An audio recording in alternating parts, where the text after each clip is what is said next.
Bonsoir amis téléspectateurs, bienvenue dans votre édition de la semaine. Abonnez-vous sur cette chaîne Afrique Sport Live pour ne rater aucune vidéo. Nous allons débuter ce journal avec Samuel Eto'o qui dépose officiellement sa candidature pour la présidence de la Fédération camerounaise de football. Samuel Eto'o qui nourrit l'ambition de diriger cette fédération camerounaise et pour arriver au sommet de l'instance basée à Yaoundé, l'ancien buteur vedette des Lions indomptables lance les hostilités dans le département de la Sanaga-Maritime. Samuel Eto'o est en effet candidat au poste de délégué à l'Assemblée générale régionale de la FECAFOOT dans le département de la Sanaga-Maritime, une candidature qui ne laisse plus aucun doute sur son objectif final, devenir président de l'instance camerounaise du football. Les petites querelles des uns et des autres, des hommes, ne font pas avancer le football camerounais. Et il faut que les gens sachent que le football n'appartient pas à une ou deux personnes. Je pense que certains sont plus légitimes que d'autres. Quand il s'agit d'un sport qui nous concerne tous, il faut vraiment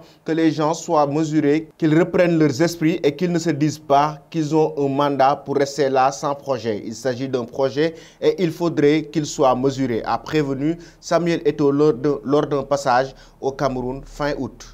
C'est sans doute le fait le plus marquant de la semaine avec l'équipe nationale d'Argentine. Lionel Messi a inscrit un triplé et bat le record du roi Pelé en inscrivant son 77e, 78e et 79e but face à la Bolivie pour le compte des éliminatoires de la Coupe du Monde 2022. Et Lionel Messi, cela a porté son total de buts internationaux à 79, 2 de plus que celui de Pelé. Messi est cependant derrière le duo brésilien de Marta à 109 buts et Cristiano à 96 buts pour le record global du plus grand nombre de buts marqués par une joueuse sud-américaine au niveau international. Le troisième sur la liste masculine est l'ami de 34 ans et coéquipier du Paris Saint-Germain, Neymar, qui a 69 buts internationaux pour le Brésil. J'étais très heureux, je voulais juste profiter de la nuit. J'ai attendu ça très longtemps, a déclaré Lionel Messi. Nous avons gagné le match qui était la chose la plus importante et maintenant nous pouvons célébrer, a ajouté Messi. Ému après le match, j'ai beaucoup rêvé de ce jour et grâce à Dieu, il est arrivé. Je n'ai pas de mots pour vous remercier pour tout l'amour que j'ai reçu. Quelle belle nuit, j'ai tellement apprécié, inoubliable, a posté l'attaquant du Paris Saint-Germain sur son compte Instagram.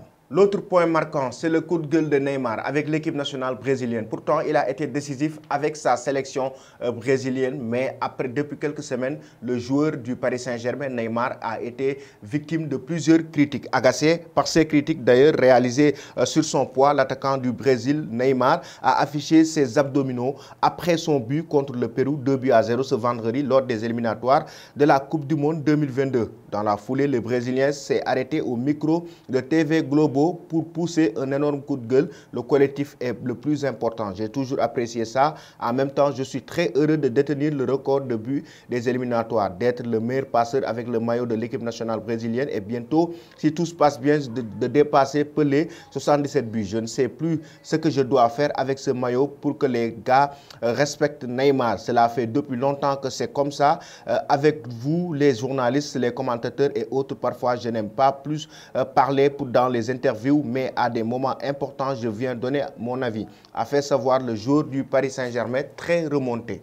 Ensuite, Zlatan Ibrahimovic s'est prononcé sur le Ballon d'Or et a fait une forte déclaration sur Lionel Messi et Cristiano Ronaldo. Le joueur qui n'a jamais remporté de Ligue des Champions dans sa carrière pour le moment a carrément évoqué qu'il est le meilleur joueur au monde. Réputé pour ses sorties qui ne laissent personne indifférent, Ibrahimovic fait à nouveau parler de lui. En passe de retrouver les terrains après la longue absence, le géant suédois s'est fendu d'une nouvelle déclaration remarquée, interrogé par l'hebdomadaire France Football sur son absence de la liste des lauréats du Ballon d'Or. L'ancien de l'Inter de Milan et du FC Barcelone s'est montré très cash. Il affirme que son nom manque au palmarès du Ballon d'Or et pas le contraire. Le Suédois se compare d'ailleurs au duo Lionel Messi et Cristiano Ronaldo et estime qu'il n'a rien à leur envier. Si vous parlez de qualité intrinsèque, je n'ai rien de moins que si vous regardez les trophées, oui, je n'ai pas gagné de Ligue des Champions. Mais je ne sais pas comment vous calculez les choses. Je ne suis pas obsédé par ça. Car quand tu fais de bonnes choses collectivement, l'individuel suit. L'individuel ne peut pas être bon si le collectif n'est pas bon. Au fond de moi, je pense que je suis le meilleur au monde, a-t-il ajouté. Et nous terminons avec Kylian Mbappé, le joueur du Paris Saint-Germain qui fait toujours parler de lui avec ce mercato estival.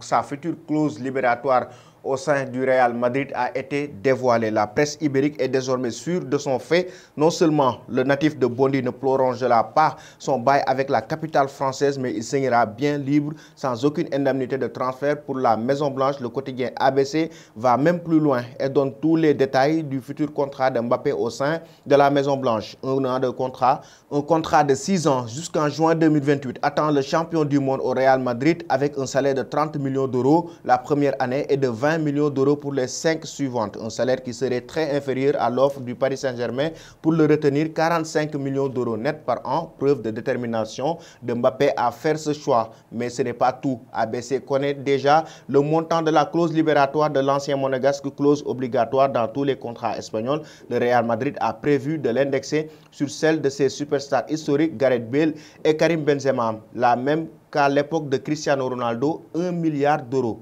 Et puis, chers amis, ce week-end est aussi marqué par le retour de Cristiano Ronaldo chez les Red Devils. Il a fait son comeback au sein de cette équipe de Manchester United. D'ailleurs, Solskjaer l'a titularisé face à Newcastle ce week-end concernant le championnat en Premier League. Comment vous avez vu, comment vous trouvez les débuts de Cristiano Ronaldo avec son nouveau club Manchester United après avoir fait son retour en provenance de la Juventus de Turin? Merci chers amis, abonnez-vous sur cette chaîne pour ne rater aucune vidéo. Bonne fin de soirée.